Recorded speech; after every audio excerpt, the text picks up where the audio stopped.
अस्सलाम वालेकुम व्यूअर्स, मैं हूं नकीबुल्ला। इस वक्त मैं आपसे मुखातिब हूँ डायरेक्टरेट ऑफ एजुकेशन स्कूल से। आज हमारे टीचर टॉक का मौजू है दाखिला मुहिम। इस सिलसिले में हमने मोहतरम मुनीर अहमद नोदेजी साहब को जो है वो दावत दी है। मुनीर अहमद साहब जो है वो director development monitoring and evaluation इस वक्त हैं। इसने मुख्तलिफ डिपार्टमेंट में काम किया है। स्कूल लेवल पे एज अ टीचर रहे हैं, फिर एज अ हेड मास्टर रहे हैं, डिस्ट्रिक्ट लेवल पे डीओ रहे हैं, डिविजनल लेवल पे काम किया है। बोर्ड का जो डिपार्टमेंट है वहाँ पर कंट्रोलर रहे हैं। इस वक्त हमारे मुनीर साहब जो है वो दाखिला मुहिम के फोकल पर्सन है, इस पूरे कैंपेन को चला रहे हैं। तो मिलते हैं मुनीर साहब से। अस्सलाम वालेकुम मुनीर साहब। वालेकुम सलाम। थैंक यू नकीब साहब। कैसे हैं सर आप? ठीक ठाक, खैर खैरियत है, तबीयत मिजाज? सर दाखिला मुहिम, क्योंकि एजुकेशन में दो ही चीज़ें हैं, एक एक्सेस और एक क्वालिटी। तो एक्सेस के हवाले से कि हर बच्चे की रसद स्कूल तक हो, उस सिलसिले में दाखिला मुहिम हर साल मनाया जाता है। तो इस साल दाखिला मुहिम कैसे आप लोगों ने प्लान किया, उसके आदाब क्या है, अगर उसके बारे में हमारे व्यूवर्स को आप बताएं। थैंक यू नकीब साहब। जैसा कि आपको पता है बलूचिस्तान और रकबे के लिहाज से पाकिस्तान का सबसे बड़ा सूबा है और एक स्कटर्ड एरियाज़ हैं हमारे, उनको कवर करना थोड़ा मुश्किल होता है एक्सेस के हवाले से।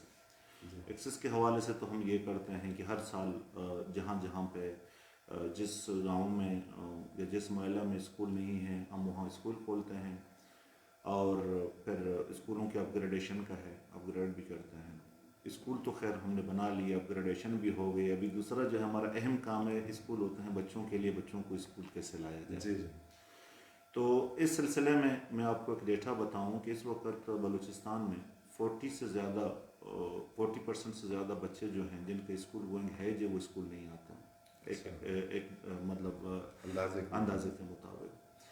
तो हमारी ख्वाहिश यही है कि बलूचिस्तान का हर बच्चा स्कूल में आए और एजुकेशन हर बच्चे का बुनियादी हक है। तो इसके लिए हर साल एजुकेशन डिपार्टमेंट एक प्लान करती है कि कैसे हम बच्चों को स्कूल लाएं। उसके लिए मुख्तलिफ सतह पे हम कमेटियाँ बनाते हैं और मुख्तलिफ सतह पे मुख्तलिफ लेवल के हम टारगेट्स रखते हैं और मुख्तलिफ लेवल के हमारी फिर एनरोलमेंट कैंपेन एक्टिविटीज़ का एक फहरिस्त होता है। तो इस साल भी हमारा मकसद यही था कि 2 साल जो हमारे गुजरे हैं कोविड-19 की वजह से वो हमारे लिए बहुत सख्त दिन थे। हाँ, उसमें तो आप लोगों की जो है वो तादाद बहुत गिर गई, बच्चों की तादाद बहुत गिर गई। हमारी जो कोविड-19 से पहले अगर 2019 की हम डेटा ले लें तो उसमें हमारी तादाद 2,40,000 के करीब बच्चे हमारे स्कूलों में थे कच्ची क्लास में। लेकिन कोविड की वजह से स्कूल बंद, कभी ऑफ कभी ऑन, कभी ऑफ कभी ऑन, तो जिसकी वजह से जो 2021 का हमने डेटा लिया था बलूचिस्तान का, तो उसमें 2,20,21,000 तक हमारे यानी 20,000 बच्चे जो है वो स्कूलों से नहीं आए। 20,000, हाँ 20,000 हमारे ड्रॉप हो गए जो हमारे पिछले 2019 के बच्चों के हिसाब से। तो हम बेटे आप भी हमारे साथ थे। यूनिसेफ और यूनिसेफ का जो ये ज़ैली इदारा है हमारा एजुकेशन सपोर्ट प्रोग्राम जिसको आप लीड कर रहे हैं, अब्दुर्रऊफ़ बलूच साहब जो हमारे सेक्रेटरी एजुकेशन है उसके सुपरविजन में और हमारे डायरेक्टर अब्दुल वाहिद साहब के विजन के मुताबिक हम बैठे, आप भी बैठे, हमने मुख्तलिफ मीटिंग्स की कि हमारी एक्टिविटीज़ क्या क्या होनी चाहिए और किस लेवल पे होनी चाहिए और किस तरह हम बच्चे को अट्रैक्ट करें स्कूल में। तो इसके लिए फाइनली हमने 5 कमेटियाँ बनाई। और कमेटी एक हमारा प्रोविंशियल लेवल का है, एक डिस्ट्रिक्ट लेवल का है, एक हमारा कमेटी जो है तहसील लेवल का है, क्लस्टर लेवल का है, लेकिन सबसे ज़्यादा अहम जो हमारा कमेटी वो स्कूल लेवल का है। यानी मतलब आपने सूबाई लेवल पे भी बनाया, डिस्ट्रिक्ट लेवल पे भी बनाया, तहसील लेवल पे भी बनाया, क्लस्टर लेवल पे और स्कूल लेवल पे, मतलब 5 टीयर्स। 5 जी हाँ। तो इसी तरह 5 हमारे कमेटियाँ थी और 5 हमारे एक्टिविटी प्लान थे। हर कमेटी अपने जो है लेवल का वो जो एक्टिविटी प्लान थे उसकी इम्प्लीमेंटेशन की रिस्पॉन्सिबिलिटी होने की थी। क्योंकि सूबे के लेवल पे ये कमेटी जो तश्कील दी गई जिसका मैं फोकल पर्सन हूँ, आप भी मेरे मेंबर हैं, बाकी हमारे डायरेक्टर साहब हमारे चेयरमैन हैं, तो हमारे सेक्रेटरी साहब उसको सुपरवाइज़ कर रहे हैं। तो हम सब ने मिलकर कोशिश की है कि जो हमारे एक्टिविटी प्लान हैं उनको हम मनोवन उसी तरह इम्प्लीमेंट करें और हर बच्चे तक पहुंच जाएं जो कि स्कूल जाने का उसका हुनर है और उस बच्चे को हम लेके स्कूल आ जाएं। ठीक सर, ये जो प्रिवेंशन लेवल की आपने एक्टिविटीज़ की बात की, तो क्या वो आप बता सकते हैं कि कौन कौन से एक्टिविटीज़ आपने प्रिवेंशन लेवल, कोई स्लोगन भी सेट किया था स्कूल के हवाले से इस दाखिला मुहिम के? क्योंकि हर साल एक स्लोगन सेट किया जाता, इससे पहले एक स्लोगन था पढ़ेगा बलूचिस्तान तो बढ़ेगा बलूचिस्तान, इस साल का स्लोगन? ये सर हमने प्रोमोशन लेवल पे जो सबसे पहले हमारा काम ये था कि हमने एक्टिविटी प्लान अपने तरतीब देने थे, एक स्लोगन उर्दू में और इंग्लिश में उसको तरतीब देना था। फिर इसके बाद हमारे जो एनरोलमेंट कैंपेन का लॉन्चिंग सेरेमनी था कि उसकी इफ्तिताह हम कर रहे हैं। और इस साल का जो हमारा स्लोगन था कि हाँ बच्चों स्कूल हम चलें और मुस्तकबिल अपना रोशन करें। बेहतरीन ये एक स्लोगन था, ये अट्रैक्ट भी लोगों को कर रहा था। और ये स्लोगन मैंने अक्सर बिलबोर्डों पे भी देखा और स्कूल के जो वॉक्स होते रहे उसमें भी ये नारे लगते रहे। ये बहुत अट्रैक्टिव था और ये रियलिटी भी है कि जब स्कूल आप जाते हैं तो आपका मुस्तकबिल रोशन होता है, अगर आप स्कूल नहीं जाते हैं तो आपका मुस्तकबिल बहुत ही अंधेरा और तारीकी हो जाता है।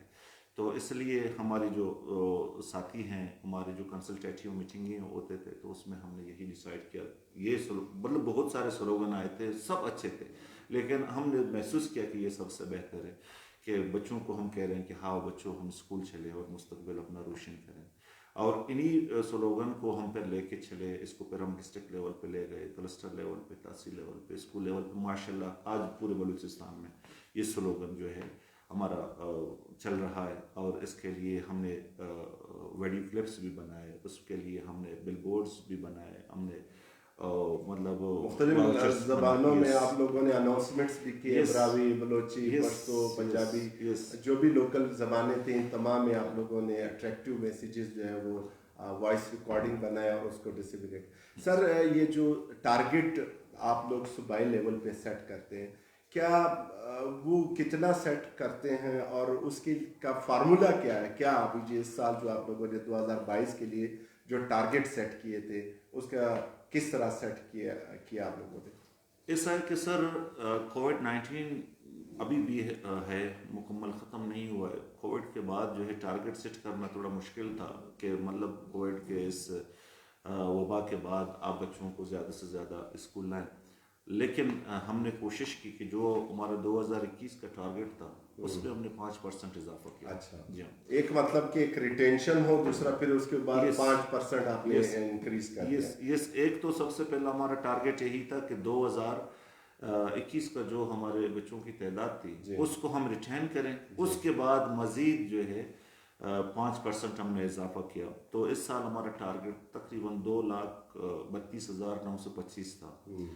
तो अल्हम्दुलिल्लाह हम इस वक्त जो बैठे हुए हैं टारगेट को हम क्रॉस कर चुके हैं, मतलब 103% तक हम पहुंच चुके हैं और 2,32,925 के अगेंस्ट हम इस वक्त तकरीबन 2,41,000 तक पहुंच गए हैं और मुझे उम्मीद है कि हम 2,50,000 क्रॉस करेंगे अल्हम्दुलिल्लाह। हमारे टारगेट, हमारे पार्टनर्स, हमारे डोनर्स, हमारे साथी, हमारे लाइन डिपार्टमेंट की मदद से जिस तरह एक डायनामिक एनरोलमेंट कैंपेन चला और मैं आपको सिर्फ एक मिसाल दे देता हूँ।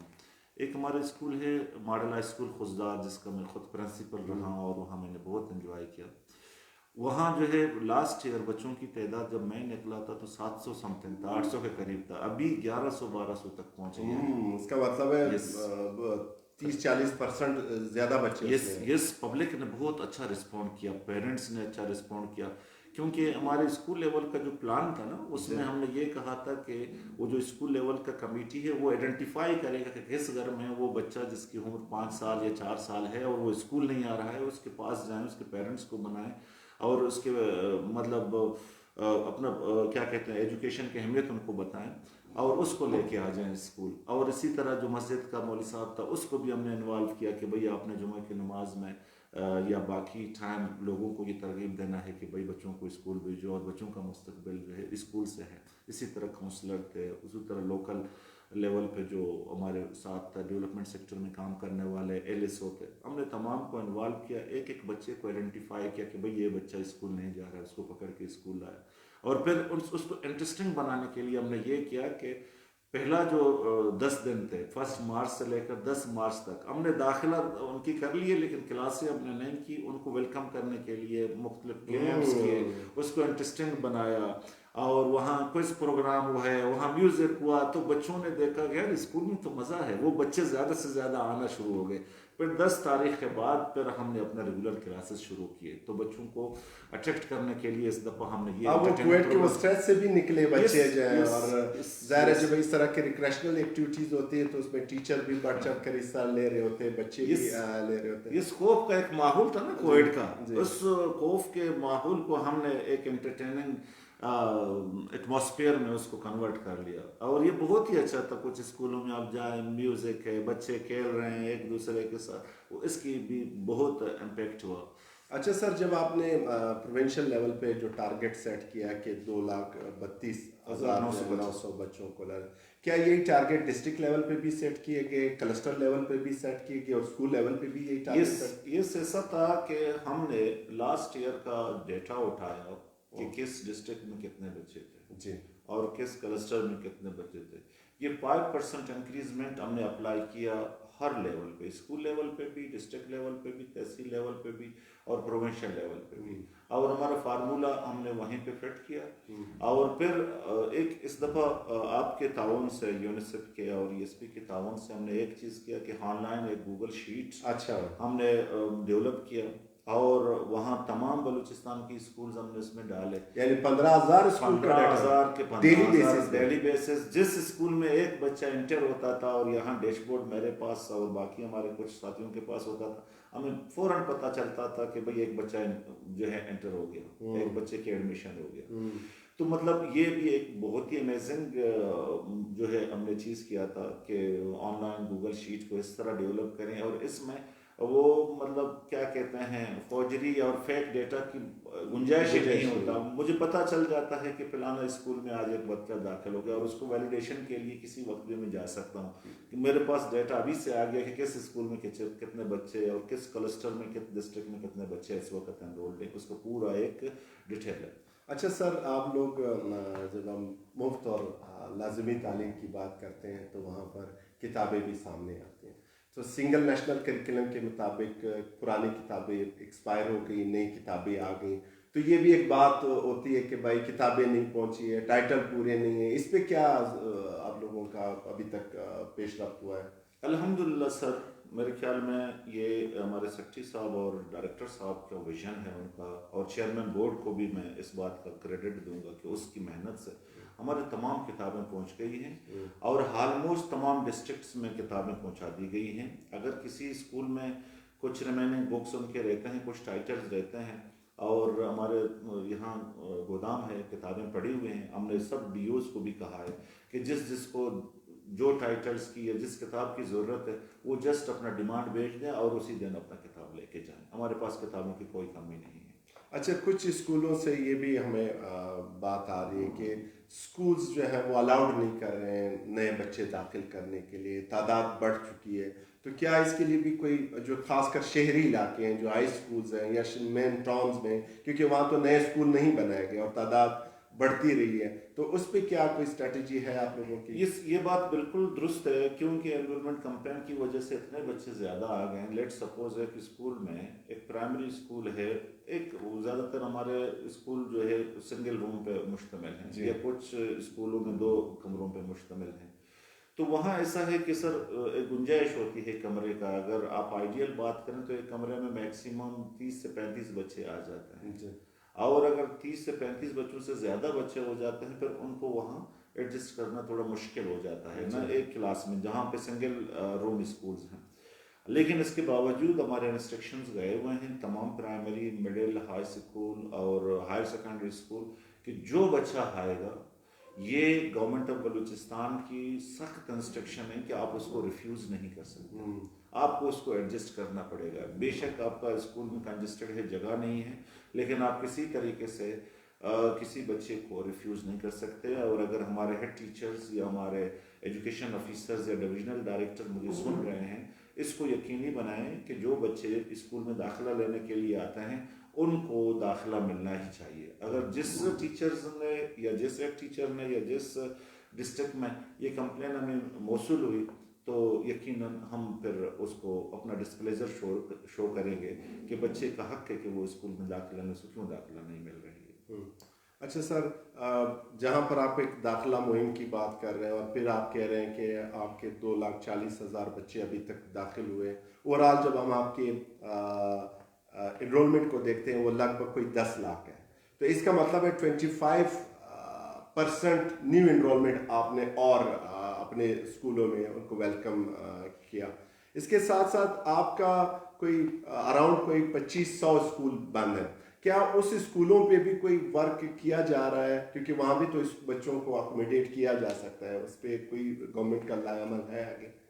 यस नकीब साहब, देखिए ये जो डेटा आता है 2500 स्कूल बंद होने का, इसका सिर्फ एक रीज़न है और रीज़न नहीं है। वो रीज़न ये है कि हमारे ज़्यादातर स्कूल जो है सिंगल टीचर स्कूल हैं, बल्कि 5000 के करीब जो हमारे स्कूल्स हैं उसमें सिर्फ एक टीचर, यानी एक टीचर 6 क्लासेस और वो टीचर अगर रिटायर हो जाता है तो समझो वो स्कूल बंद हो जाता है, और वो टीचर अगर बीमार हो जाता है तो समझो वो स्कूल बंद हो जाता है, और वो टीचर अगर फीमेल है वो मतलब मैटरनिटी लीव पे चली जाती है तो समझो 3 महीने पर बंद होता है। सही।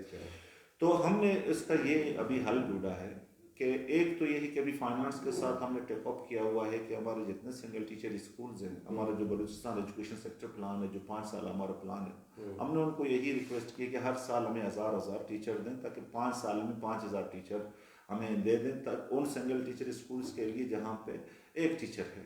ठीक है, तो फाइनेंस ने हमारी एक मीटिंग हो गई है 28 तारीख को, तो उसमें हमने अपने रिक्वेस्ट रख दी है। अगर ठीक है वो एक साल में 1000 नहीं दे सकते हैं, लेकिन 400-500 और एडिशनल पोस्ट हमें एंड सिंगल टीचर स्कूलों के लिए देंगे इंशाल्लाह स्लोली एंड ग्रेजुअली। एक तो ये होगा कि हमें ये पोस्ट मिल जाएंगे और 2 टीचर उसी स्कूल में पोस्टेड होंगे। अगर एक रिटायर भी हो जाता है तो वो स्कूल बंद नहीं होता।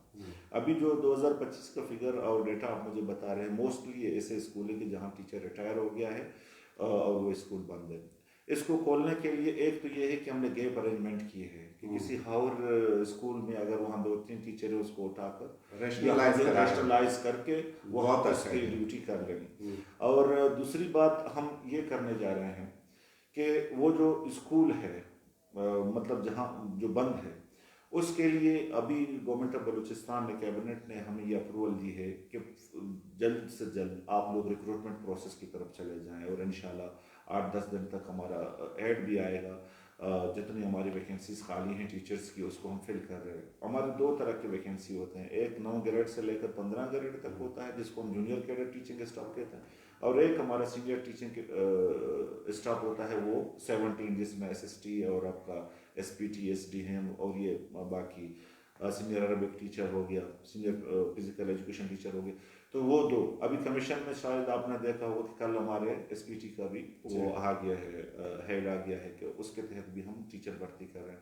और इससे पहले इस साल तो आप लोगों ने 2 सालों में तो बहुत सारे टीचर आपने रिक्रूटमेंट किए हैं। मेरे ख्याल से पिछले 5 साल में इतनी रिक्रूटमेंट नहीं हुई है जितने अभी इस 2 साल में कर लिए। उनका मकसद भी यही था कि जो स्कूल बंद हैं हम उनको खोलें और जहाँ पे टीचर की शॉर्टेज है और उस शॉर्टेज को हम कम करें। अभी वो तो खैर कमीशन के सीनियर कैडर के टीचर का अभी रिसेंटली हमने SST की अपॉइंटमेंट की है और अभी SPT के हो रहे हैं, लेकिन जूनियर कैडर जिसमें हमारा JV टीचर है, मौलमुल कुरान है, जूनियर अरबिक टीचर है, जूनियर ड्राइंग मिस्ट्रेस है, एलिमेंट्री स्कूल टीचर है, उनकी भी अपॉइंटमेंट के लिए भी इंशाल्लाह 1 हफ्ते तक ऐड आ जाएगा। जब ये टीचर्स की अपॉइंटमेंट होगी तो ये स्कूल इंशाल्लाह खुलेंगे। और यकीनन मैं आपको बताऊं ये स्कूल अगर बंद है वहाँ भी पोटेंशियल है, वहाँ बहुत सारे बच्चे हैं जो कि ऐसे इंतजार में है कि हमारा स्कूल खुल जाए। एक तो हमने गैप अरेंजमेंट की है और दूसरा हम अपॉइंटमेंट पे जा रहे हैं, इंशाल्लाह ये स्कूल खुल जाएंगे। और इसका डेटा जिस तरह मैंने कहा कि बलूचिस्तान के बाकी स्कूल जो खुले हुए थे उनका तो हमने गूगल ऑनलाइन शीट पे डेटा ले ली है, और बाकी जो कितने स्कूल हमने इस एनरोलमेंट कैंपेन में जो है खोल दिए हैं इसका डेटा अभी हम लेंगे, फिर आपके साथ शेयर करेंगे कि इस एनरोलमेंट कैंपेन की वजह से हमने कितने स्कूल खोले। अच्छा सर, कल लोकल एजुकेशन काउंसिल ग्रुप का एक मीटिंग हुआ जिसमें हाई ऑफिशियल्स थे, तो सेक्रेटरी अब्दुल बलोच साहब ने कहा कि जो बंद स्कूल्स हैं उनके लिए हम कम्युनिटी लेवल पर अरेंजमेंट्स करेंगे, यानी उनके लिए कम्युनिटी लेवल पर टीचर लिया जाएगा और उसको माहवार जो है वो एक एजाज़िया दिया जाएगा। टेम्परेरी तौर पे हम इन तमाम स्कूलों को जो है खोलने के लिए प्लानिंग कर रहे हैं। तो ये मुझे बहुत अच्छा लगा कि कम्युनिटी बेस पे वहीं के एक टीचर जैसे हम एलपी में ले रहे हैं तो इसकी टेम्परेरी वो अरेंजमेंट कर रहे हैं। ये भी एक अच्छा इकदाम है। सर एक तो बच्चों को स्कूल में लाना, फिर उसको रिटेन करना एक चैलेंज है।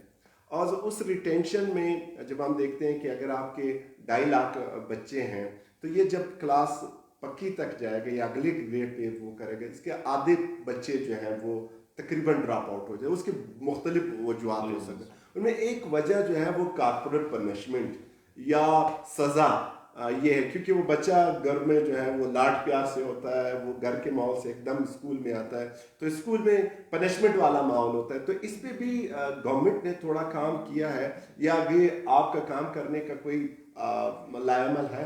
Yes, corporal punishment completely ban है हर स्कूल में, चाहे वो जिस लेवल का या जिस ग्रेड का स्कूल हो, और मेल हो, फीमेल हो, बॉयज़ स्कूल हो, गर्ल्स स्कूल हो, उसके लिए बाकायदा गवर्नमेंट ऑफ बलूचिस्तान ने इसको सर्कुलर भी किया है, नोटिफाई भी किया है। लेकिन हमारे स्कूलों में अभी भी हमें कंप्लेंट मिलते हैं और अभी लाइव लोग हमें देख रहे हैं, टीचर्स भी देख रहे हैं। मैं उनसे यही कहूँगा कि ये गवर्नमेंट की तरफ से कम्प्लीटली बैन है। और टीचर्स को मैं यही रिक्वेस्ट करूँगा कि आप उनको प्यार प्यार में पढ़ाएं, खेल कूद में पढ़ाएं, बजाय कि आप किसी को लाठी मारते हैं ना, एक तो जिसको आप लाठी मारते हैं ना वो बागी हो जाता है। जब एक दफ़ा बच्चा बागी हो गया ना तो उसके, और ख़ास तौर पर सर मैं आपको एक चीज़ बताऊँ, ये जो आपका ब्रेन डेवलपमेंट है उसके स्टेजेस होते हैं। बच्चा जब 4 साल 5 साल 6 साल में आ जाता है ना तो उसकी ब्रेन बहुत तेज़ी से डेवलपमेंट हो रहा होता है, बल्कि 10-11 साल में तो बच्चे का 60-70% ब्रेन डेवलपमेंट हो जाता है। इस दौर में आपके बच्चे ने जो सीखा, जो लर्न किया, उसके जहन में जो इफेक्ट्स हो गया वो उसकी पूरी लाइफ में इफेक्ट करेगा। और अभी आप बच्चे को लाठी मारते हैं, आप बच्चे को ये मतलब बता रहे हैं कि लाठी मारना एक अच्छा काम है, और बच्चे के जहन में ये बात बैठ जाता है। आप बच्चे को अब्यूज करते हो, गाली देते हो, नाज़िब अल्फाज उसके लिए इस्तेमाल करते हो, बच्चा कहता है, टीचर तो आइडियल होता है हर बच्चे को। यस। और जब बच्चा देखता है कि टीचर गाली दे रहा है तो ज़रूर अच्छी बात है, और उस बच्चे के ज़ुबान में भी यही गाली ही होता है पूरी ज़िंदगी में। और अगर आप बच्चे को मतलब कोई और तरीके से टॉर्चर करना शुरू कर देते हो तो बच्चा कहता है यार टॉर्चर करना अच्छी बात है। वो जब बड़ा हो जाता है तो दूसरों को टॉर्चर करना वो कर देगा, और उसमें उसके जहन पे बहुत बड़ा असर पड़ेगा, बच्चा बागी बन जाता है। और दूसरी बात यह है कि आप किसी को भी थप्पड़ मारें, किसी को भी लाठी मारें, वो फिर आप उसके हीरो नहीं हो सकते, आप उनके लिए एक विलन हो सकते हैं, आप उनके लिए एक दहशतगर्द हो सकते हैं। और जिसके दिल में किसी को इज्जत ना हो, और टीचर जब मारता है तो बच्चे के दिल से आपका इज्जत खत्म हो जाता है, तो बच्चे के दिल में आप टीचर के लिए इज्जत नहीं होता, वो उसको सुनता भी नहीं है, उसका लेक्चर भी नहीं सुनता, उसको फॉलो भी नहीं करता। तो इसलिए मेरा ये रिक्वेस्ट है तमाम टीचर से कि खुदारा बच्चे को प्यार से पढ़ाएं, बच्चे को खेल कूद से पढ़ाएं, बच्चे को डिमॉन्स्ट्रेशन के मेथड से पढ़ाएं, इंस्टेड कि आप उसको डांटें, उसको लाठी मारें। और कभी कभी हमारे टीचर कहते हैं यार ये बलूच पठान के बच्चे हैं, ये बगैर लाठी के सुनाते नहीं। ये अक्सर सुनने में आता है। ये बलूच पठान ये लातों के बूते बातों से नहीं मानते। भाई ऐसी बात नहीं है, वो बच्चे हैं, मासूम फूल जैसे हैं, उनका जहन अभी डेवलप हो रहा होता है, आप उसमें जो चीज़ फीड करोगे वो वहीं पे फिक्स हो जाता है। अच्छा सर, एनरोलमेंट कैंपेन में मैंने एक अच्छी प्रैक्टिस अभी देखी कि बहुत सारे टीचर्स को जो डीओज है उसको एप्रिसिएशन लेटर्स गए हैं, गुड परफॉर्मर, लो परफॉर्मर की रैंकिंग्स होती रही है, ये एक खुशाइन बात है। तो कौन से हमारे अच्छे डिस्ट्रिक्ट है जिनकी परफॉर्मेंस अच्छी आ रही है, ताकि व्यूवर्स को भी पता चले कि कौन से डिस्ट्रिक्ट की परफॉर्मेंस बेहतर आ रही है इस वक्त? हाँ, ये मेरे ख्याल में डायरेक्टर एजुकेशन स्कूल्स और हमारे सेक्रेटरी साहब ने ये अच्छा रवायत शुरू की है कि मतलब दो चीज़ें हैं ना इसमें ये होना ही चाहिए, अवार्ड सजा और जजा होना चाहिए। जो अच्छा करे अगर आप उसको कोई और मॉनिटरी बेनिफिट्स नहीं दे सकते, उसको माली फ़ायदा नहीं पहुंचा सकते, कम से कम आप उसके लिए 2 अल्फाज तो बोलें, 2 लफ्ज़ तो लिख दें, ताकि वो अच्छा काम करने वाला बंदा उसको ये महसूस हो कि यार मैंने अच्छा काम किया और उसके नतीजे में मुझे ये मिला। और बाकी सर इस वक्त जो हमारे टॉप हैं, जो अचीवर हैं, उनमें टॉप पे खारान है कि अच्छा, खारान इस वक्त इसकी क्या परसेंटेज है? इसने सर 131% वाह, बहुत बढ़िया। मतलब हमारा 100% टारगेट था, 131 तक पहुंचा है, ये बहुत अच्छी बात है। फिर किला सैफुल्ला दूसरे नंबर पे है, उसका 130% है। और सबसे हमारा जो प्यारा इलाका है लसबेला, उसका 123% है।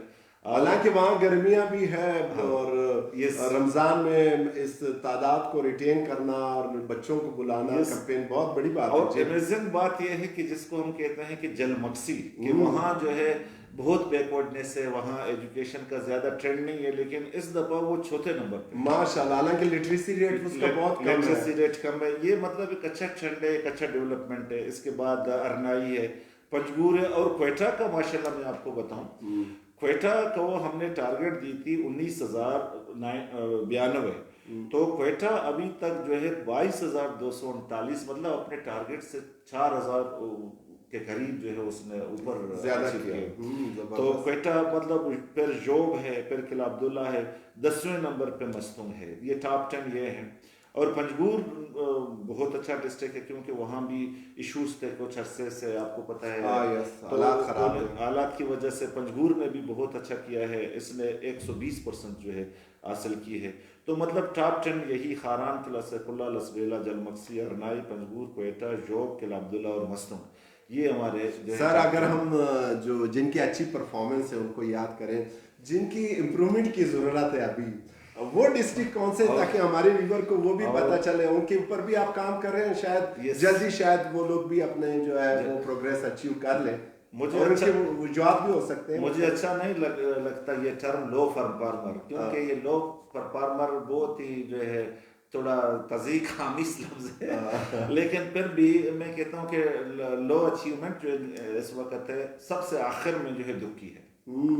और फिर दूसरे नंबर पे मुसाखेल है, और तीसरे नंबर पे डेरा बुगटी है, चौथे नंबर पे कोलू है, 5वें नंबर पे कलात है, छठे नंबर पे है जाफराबाद है, और 7वें नंबर पे हमारा ज़ियारत है। तो मतलब ये हमारे लो परफॉर्मर डिस्ट्रिक्ट हैं। इनके डीओ से मेरा रिक्वेस्ट है, दस्त बस्ता रिक्वेस्ट है, मेरा इल्तिजा है, इल्तिमास है, इस्तिदा है, जो अल्फाज इनको समझ आ जाती है कि खुदारा ये जो हमारे स्कूल मैंने डिस्ट्रिक्ट बताए, वो वैसे भी हमारे हार्ड एरियाज़ हैं, और बैकवर्ड मैं तो नहीं कह सकता, लेकिन इस मतलब इन टर्म ऑफ एनरोलमेंट ये पहले भी थोड़ा नीचे थे, दुखी, मुसाखेल, डेरा बुगटी, कोलू। लेकिन मैं हैरान हूँ कि इसमें कलात, जाफराबाद, इनको तो ऊपर होना चाहिए था। Kalat one of our best district, पता नहीं इस दफ़ा कलात वालों को किसकी नज़र लग गई है।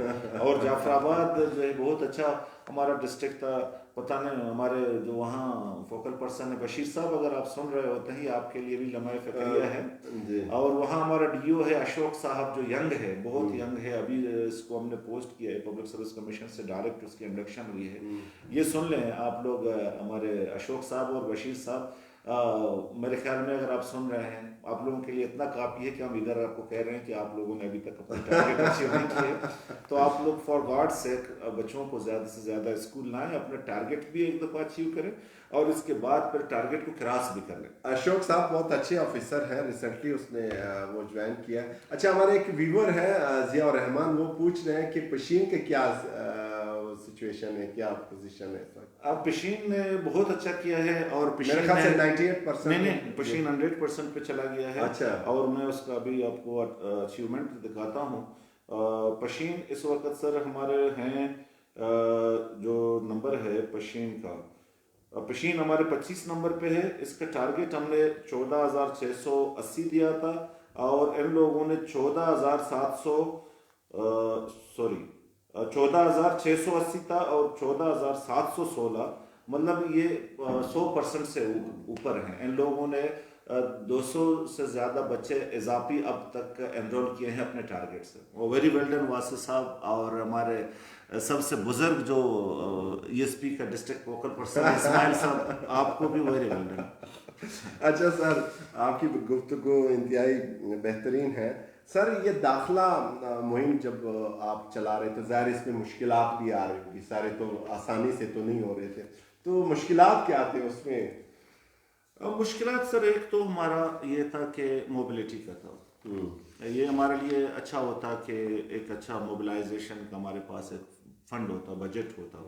दूसरा हमारा मुश्किलात ये थे कि हम जिन बच्चों को स्कूल में ला रहे हैं उनके लिए एक अच्छा बजट होता, हम उनको यूनिफॉर्म देते, हम उनको जूते देते, हम उनको किताबें देते, हम उनको मतलब उनकी नोटबुक देते, उनको बैग दे देते।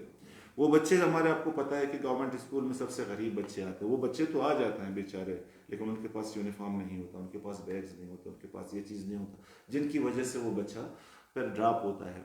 सबसे बड़ा मुश्किल यही है कि पेरेंट्स हमसे यही कह रहे हैं कि सर हम अपने बच्चों को तो डाल रहे हैं, लेकिन हमें ये गुंजाइश नहीं है कि हम अपने बच्चों को ये चीज़ें दे दें। और दूसरा जो हमारा मुश्किल ये था उन बच्चों को आइडेंटिफाई करना कि किस किस घर में, आउट ऑफ स्कूल के कौन सा बच्चा जो है किस घर में है, उनको ले आना है। आपको तो पता है हम गरीब लोग हैं, गरीब सोसाइटी है, हमारे लोग यही तरजीह देते हैं कि लेट सपोज मेरा ताल्लुक गवादरी से है, वहाँ सारे माहीगीरों की यही ख्वाहिश होती है, और वहाँ 90% सोर्स ऑफ इनकम हमारा माहीगीरी है, और वो मछेरा यही समझता है कि मेरा बच्चा मेरे साथ आकर वो फिशिंग करे और उसको जो है कुछ पैसे मिले। एक मुश्किल यही था कि उनके पेरेंट्स को कन्विंस करना कि भाई आप अपने बच्चे को स्कूल भेजें। एक बच्चा चाइल्ड लेबर है, गैरेज में काम करता है, एक बच्चा मजदूरी करता है, और उसके घर उसी बच्चे की मजदूरी से चलता है, और आप जाके उसके पेरेंट को कहो कि अपने बच्चे को चाइल्ड लेबर से या मजदूरी से हटाकर उसको स्कूल लाना, ये बहुत मुश्किल होता है। लेकिन हमारा जो टीम था, हमारे जो कमेटियाँ थी, हमारे जो एक्टिविटी प्लान थे, हमारे जो साथ डोनर्स थे, जो पार्टनर्स थे, ख़ास तौर पर ESP, और इसके अलावा बाकी जो हमारे साथी थे, उसमें GP ही था, TKF था, ये जितने सारे थे। और इसके अलावा एक चीज़ में अगर हेल्थ डिपार्टमेंट का भी बहुत शुक्रिया अदा करूँ, फैज़ बड़ेज साहब का, जो कि इस वक्त हमारे 5 से 6 डिस्ट्रिक्ट में वो बच्चे जो हमारे स्कूलों में आ गए, गरीब बच्चे, उनको जूते तकसीम कर रहे हैं। अभी भी मेरी गाड़ी फैज साहब ले गए, कहते हैं सर स्कूलों में जूते पहुंचाने। क्वेटा को हम 18,000 जूते दे फेयर मतलब जोड़ी 18,000 हम क्वेटा को दे रहे हैं इस वक्त। इसके अलावा 4-5 डिस्ट्रिक्ट और हमारे हैं। अच्छा है। तो समझो कि ये हेल्थ डिपार्टमेंट ने हमारे साथ बहुत सपोर्ट किया, हमारे गरीब बच्चों को मतलब जूते दे रहे हैं। और ESP तो हमारे टेक्निकल और लॉजिस्टिक हर तरह ESP और यूनिसेफ ने हमें सपोर्ट किया। इसके अलावा ये हमारे क्या हैं, हमारे PMU जो हमारे काकड़ साहब हैं, PMU ने हमें बहुत सपोर्ट किया।